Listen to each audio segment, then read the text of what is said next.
রেখে আছেন হৃদয় মাঝে। ইতিমধ্যে আমাদের মাঝে একটি মিছিল নিয়ে এসেছে। মিছিলকারী ভাইদেরকে আমি আমার ব্যক্তিগত পক্ষ থেকে বাংলাদেশ আওয়ামী লীগের পক্ষ থেকে শুভেচ্ছা অভিনন্দন জানাচ্ছি। মিছিলকারী ভাইদেরকে আমি আমার এলাকার পক্ষ থেকে শুভেচ্ছা অভিনন্দন জানাচ্ছি।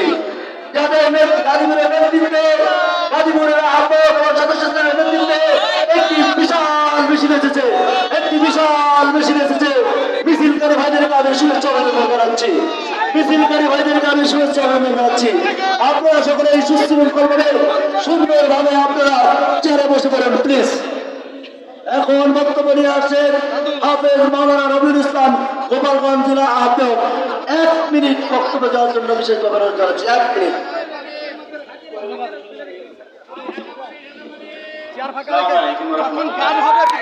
যতদিন রবে পদ্মা মেঘনা যমুনা গৌরী ভগবান, ততদিন রবে কিন্তু তোমার শেখ মুজিবুর রহমান।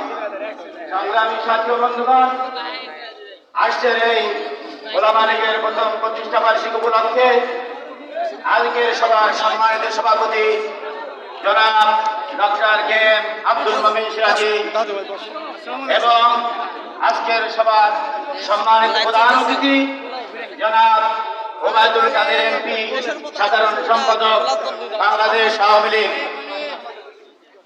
আমি গোপালগঞ্জের পক্ষ থেকে আজকের এই প্রতিষ্ঠা বার্ষিকী যারা আয়োজন করেছে তাদের সকলকে ধন্যবাদ জানাচ্ছি এবং আমার সাথে যে সমস্ত অতিথিবৃন্দ এসেছেন, আমার গোপালগঞ্জ থেকে প্রায় 200 কর্মী এসেছেন, আমি সকলকে ধন্যবাদ জানিয়ে এবং আমার ওলামা লীগের সুস্বাস্থ্য এবং গোলামের প্রতিষ্ঠার উন্নয়ন কামনা করে এখানে বক্তব্য শেষ করছি।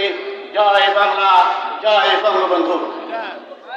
শুভ শুভ শুভ দিন, ওলামা লীগের জন্মদিন। আজকে আমাদের খুশির দিন। শুভ শুভ শুভ দিন, ওলামা লীগের জন্মদিন। এখন আপনাদের সম্মুখে একটি নাতে রসুল পাঠ করবেন।